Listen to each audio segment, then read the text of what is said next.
haddii aad screenshot ka qaado shaashadda telefoonkaaga Android-ka oo aad markaaba rabto inaad qof la wadaagto, waxaad screenshotkaas u diri kartaa si ka duwan ka xaraga badan sidii hore aad u diri jirtay. Farsamadan oo aan bil ka hor soo bandhigay ayaan ku isticmaalaynay telefoonka iPhone-ka, laakiin haddeer Android-ka ayaan ku isticmaalaynaa oon kugu tusinaya. Laakiin intaan gudaha muuqaalka u gelin, fadlan xaqiiji inaad muuqaalkan jacayl u reebto, sidoo kalena aad la wadaagto asxaabtaada oo aad nagu soo biirto, sababtoo wax badan ayaad ka faa'iidi doontaa halkan alla idinkii.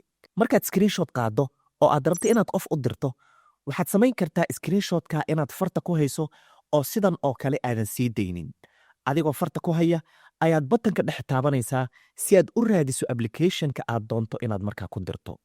Applicationka marka aad furto, haddii aad doonto inaad qof sii raadisan waad sii raadin kartaa, oo marka aad qofka hesho oo wada sheekaysigiisa aad furto, ayaad ku sii daynaysaa keliya screenshotkii aad farta ku haysay, boom, sidaa ayuu u dirsamayaa.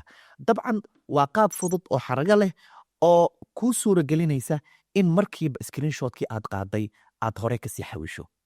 Farsamadan iyo farsamooyin kale ayaad halkan ka faa'iidaysaa alla idinkii. Nagu soo biir, jacaylna u reeb muuqaalkan. Sidoo kale la wadaag muuqaalkan asxaabtaada. Nagu soo biir maanta.